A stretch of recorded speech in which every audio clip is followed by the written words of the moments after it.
Hi hello welcome to post 360. నేను మీ మురళీ రాపల్లి. అంతన్నాడు ఇంతన్నాడే గంగరాజు, నట్టెట్లో ముంచేశాడే గంగరాజు, నేను visionary అన్నాడే గంగరాజు, 24/47 అన్నాడే గంగరాజు. ఇవన్నీ గంగరాజు సామెతలాగే ఉన్నాయి, పాటలాగే ఉన్నాయి. అరే దావోస్ వెళ్ళారు, అరటిపండ్లు తెస్తా అన్నారు. పవన్ కళ్యాణ్ ని ఆటలో అరటిపండ్ల పక్కన పడేశారు.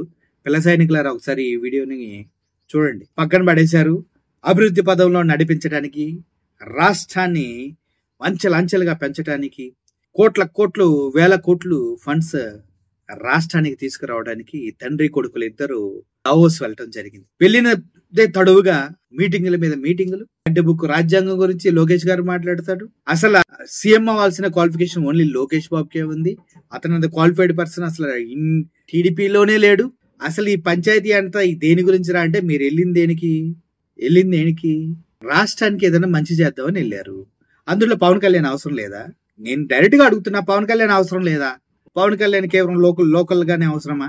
లోకల్ గా ఉత్తిత్తి పంచాయతీలో పవన్ పెట్టి రాష్ట్రానికి డబ్బులు వచ్చే దగ్గర మాత్రం లోకేష్ ఉంటాడా? అదేదో నాకు అర్థం కాల.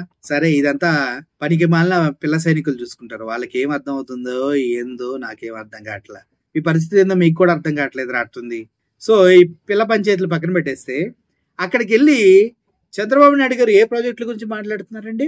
Renewable green energy, solar energy, hydrogen power energy, EV vehicles. ఏంటి సార్ ఇదంతా? ఏంటి నాకు అర్థం కాలే. ఏంది కొత్తగా మీరు మాట్లాడుతూ ఉన్నారు సార్? ఇవన్నీ ఆంధ్రప్రదేశ్ లో భారీ ఎత్తున అయిపోతున్నాయి సార్. మీరు గ్రీన్ కో ప్రాజెక్ట్ ని తీసుకెళ్లి పాపం అక్కడ చాలా కష్టపడి చెప్తూ ఉన్నట్టు. సార్, గ్రీన్ కో అనేది జగన్మోహన్ రెడ్డి గారు 2020-21లోనే స్టార్ట్ చేశారు సార్. ఆ గ్రీన్ కో ప్రాజెక్ట్ నే మల్టీ ఫ్రీ ఎనర్జీ గ్రీన్ ఎనర్జీగా గ్రీన్ కో స్టార్ట్ చేశారు సార్. కొన్ని వేల ఎకరాల్లో గ్రీన్ కో ప్రాజెక్ట్ స్టార్ట్ అయింది సార్.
నిన్న కాక మొన్న మీ మిత్రుడు పవన్ కళ్యాణ్ వెళ్ళి చూసి చిగుతుడై ప్రెస్ మీట్ పెట్టి మరీ మాట్లాడాడు సార్. ఆ గ్రీన్ కో ప్రాజెక్ట్ ఏదో మీరు డెవలప్ చేస్తున్నట్టు మీరు వెళ్ళండి సార్, దావోస్ లో మాట్లాడతారు. అది గ్రీన్ కో మీరు చేసింది కాదు సార్, జగన్మోహన్ రెడ్డి గారి ప్రాజెక్ట్ అది. ఆ గ్రీన్ కో ప్రాజెక్ట్ లో హైడ్రోజన్ తో పవర్ ప్రొడ్యూస్ చేస్తూ ఉన్నారు. విండ్ ఎనర్జీ ఉంది, సోలార్ ఎనర్జీ ఉంది.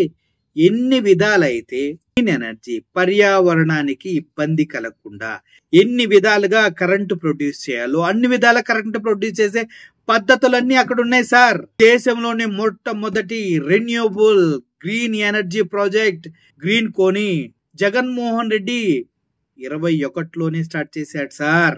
మీరు ఇప్పుడు అదే ప్రాజెక్ట్ ని తీసుకెళ్లి దావోస్ లో ప్రెజెంటేషన్ చేస్తూ అటువంటివి నేను ముందుకు తీసుకొస్తున్నాను, ముందుకు లేపుతున్నాను. 1990లోనే మేము ఎనర్జీకి సంబంధించి కరెంటుకు సంబంధించిన సంస్కరణలు తీసుకొచ్చాం.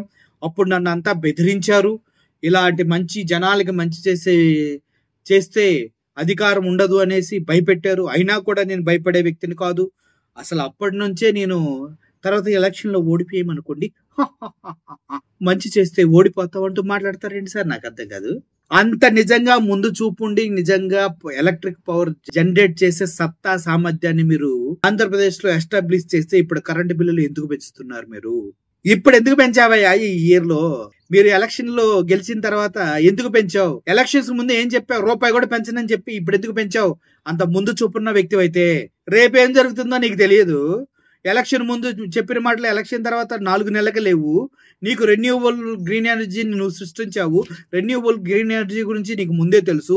రెన్యూవబుల్ గ్రీన్ ఎనర్జీని అసలు నువ్వే ఎస్టాబ్లిష్ చేసావు. ఏం మాట్లాడుతున్నారు సార్ చంద్రబాబు నాయుడు గారు? వయసు పెరిగే కొద్దీ జ్ఞాపక శక్తి తగ్గుతుందేమో, ఒకసారి ఆలోచించండి. గ్రీన్ కో ప్రాజెక్ట్ నుంచి పవన్ కళ్యాణ్ ఏం చెప్పాడండి? దేశంలోనే ఇటువంటి ప్రాజెక్ట్ లేదేమో, ఇలాగే చేస్తే ఈ ఎనర్జీని వేరే కంట్రీస్ కూడా మనం అమ్మే స్థాయికి వెళ్తాం. టీం అందరికి నేను కృతజ్ఞతలు చెప్తూ ఉన్నాను, నేను వాళ్ళని అభినందించకుండా ఉండలేకపోతున్నాను అని చెప్పాడా చెప్పలేదా? అప్పుడు నువ్వు తలకాయ ఎక్కడ పెట్టుకున్నావు? దాన్నే తీసుకెళ్లి డావోస్ లో మాట్లాడుతున్నావు. అది జగన్మోహన్ రెడ్డి అంటే. గ్రీన్ కో ప్రాజెక్ట్ ఇప్పుడు బయటకు వచ్చింది. అటువంటి ప్రాజెక్టులు కొన్ని వందలు ఉన్నాయి రాష్ట్ర వ్యాప్తంగా. అవి ప్రజలకి చేరే రోజు ఎంతో దగ్గరలో ఉంది మాస్టర్. వెరీ సూన్ ఫిబ్రవరిలో ప్రజల్లోకి వస్తున్న జగన్మోహన్ రెడ్డి ప్రతి ప్రాజెక్ట్ గురించి మాట్లాడతాడు సార్.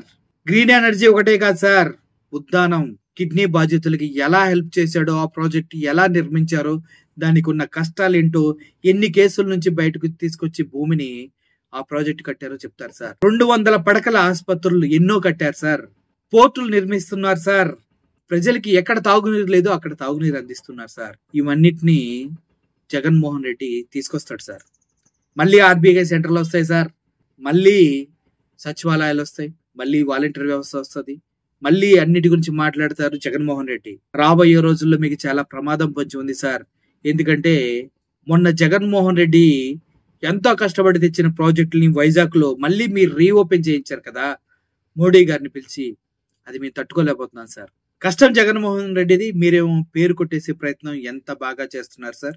మళ్ళీ రీఓపెనింగ్ మోడీ గారితో రిబ్బన్ కటింగ్ చేయించారు. మళ్ళీ దాని గురించి పవన్ కళ్యాణ్ గారు మాట్లాడుతూ 2 లక్షల కోట్లు ఇన్కమ్ వస్తుంది, ఈ 25 లక్షల జాబులు వస్తాయని చెప్తా ఉంటారా సార్? మీరు చెప్పిన డిఎస్సి ఇప్పుడు దాకా దిక్కులేదు సార్. మీరు ఎక్కడ సార్ జాబులు ఇస్తారు? మీరు ఫస్ట్ సంతకం పెట్టిన డిఎస్సికే దిక్కులేదు సార్ ఆంధ్రప్రదేశ్ లో. మీ లోకేష్ బాబు గారు చెప్పారు, నెక్స్ట్ జూన్ నుంచి కొత్త టీచర్లు స్కూళ్ళలో ఉంటారు, రాసి పెట్టుకోండి. ఆయన రెడ్ బుక్ లో రాసినట్టుగా అందరు ప్రజలు కూడా రాసుకుంటున్నారు సార్. ఇవన్నీ చేయని మీరు అక్కడికి వెళ్ళి పెద్ద పెద్ద మాటలు, గ్రీన్ కో ప్రాజెక్టు అది ఇది అని రెన్యూవబుల్ ఎనర్జీ గురించి, టెక్నాలజీ గురించి అన్ని తెలిసినట్టు మాట్లాడుతుంటే మాకేం అర్థం కావట్లేదు సార్. బుర్ర తొప్పుతుంది, బుర్ర పాడైపోతుంది సార్ మీరు మాట్లాడే మాటలకి. అసలు కళల్లో కూడా ఇటువంటి అభివృద్ధి మేము చూస్తామో లేదో అనేసి 2047 విజన్ 2047 కి ఆంధ్రప్రదేశ్ ఎలా ఉండబోతుందో అని మీరు ఊహాగానాలతోటి ఒక ఊహాజనితమైనటువంటి గ్రాఫిక్స్ మళ్ళీ తీసుకొచ్చి ఒక ప్రెజెంటేషన్ చేశారు కదా సార్. అది చూస్తుంటే మైండ్ పోతుంది సార్. బాహుబలి సినిమా కాదు సార్, ఇది అవెంజర్స్, దానికి మించి సార్. మీరు గ్రాఫిక్స్ లోనే బతకండి, అది ఊహల్లోనే బ్రతకండి సార్. కానీ రియాలిటీలో ప్రజలకి సంక్షేమం అందించండి. కనీసం మీరు ఇస్తా అన్న సూపర్ 6 హామీలే చేయలేకపోయారు. మీరు దావోస్ లోకి వెళ్ళి మళ్ళీ మీ జగన్మోహన్ రెడ్డి ప్రాజెక్టులను చెప్తూ ఉన్నారు. మీ ఓటమి ఎక్కడో లేదు సార్, మీ చేతుల్లోనే ఉంది. మీరు ఎన్ని చెప్పినా ఇంకా ప్రజలు నమ్ముతారనే అబద్ధపు అపోహలో మీరు ఉన్నారు. ఇక ఆ ఆటలు సాగవు సార్. వచ్చేసింది సోషల్ మీడియా యుగం వచ్చింది సార్.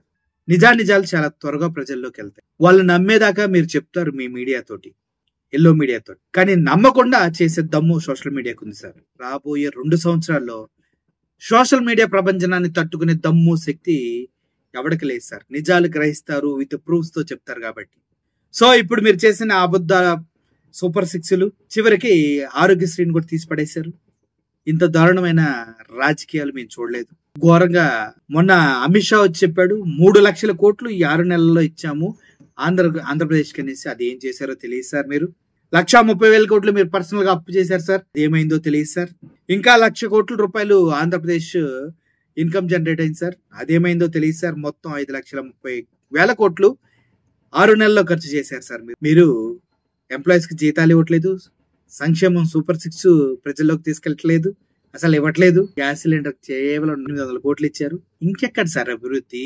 మీరు వచ్చినప్పుడు వరదలకి మీ గెస్ట్ హౌస్ ను కాపాడుకోవడానికి వరదలతో వస్తే కృష్ణా డిస్ట్రిక్ట్ అంతా మునిగిపోతే ఒక 30 మంది చనిపోయారు. తిరుమల తిరుపతి దేవస్థానంలో 6 మంది చనిపోయారు. మీరు లడ్డు వివాదం రేపిన దగ్గర నుంచి తిరుమల తిరుపతి స్థానం యొక్క అపశృతి అలా కంటిన్యూ అవుతూనే ఉంది. ఇంకా ఎక్కడ సార్ మంచి జరుగుతుంది మీరు వచ్చిన తర్వాత? 100 రూపాయలు ఉండాల్సిన నూనె ఇప్పుడు 150 రూపాయలకి తీసుకెళ్లారు సార్. అది మా బ్రతుకులు. ఆయిల్ కొనాలంటే ఆలోచిస్తున్నాం, ఆటా కొనాలంటే ఆలోచిస్తున్నాం. అన్ని రేట్లు పెరిగిపోయిన విషయం మీ దృష్టికి వచ్చినా మీరు దాని గురించి పట్టించుకోరు. ఏదేమైనా సార్, మీరు దావోస్ లో ఏం చేస్తున్నారో ఏమో మాకు అరవదు. మా జీవితాలను మాత్రం పాడు చేస్తున్నారని మేము నమ్ముతూ ఉన్నాం. రాబోయే రోజుల్లో ప్రతి ఒక్కరు ఓటు ఎటువైపు పడుతుందో అని ప్రజలు ఆలోచిస్తూ ఉన్నారు. అందరిలో నేను కూడా ఒకడిని. మంచి చేస్తే మీకు ఓటేస్తాం, మంచి చేయకపోతే గతంలో మంచి చేసిన వాళ్ళకి ఓటు వేయాల్సి ఉంటుంది. అర్థం చేసుకోండి. మీరు అబద్ధాలు చెప్పకుండా నీతిగా నిజాయితీగా పరిపాలన సాగిస్తే మాకు మీకు అందరికి మంచిగా ఉంటుందని విజ్ఞప్తి చేసుకుంటూ సెలవు తీసుకుంటాం. Thank you for watching this video. Murali signing off. Thank you so much.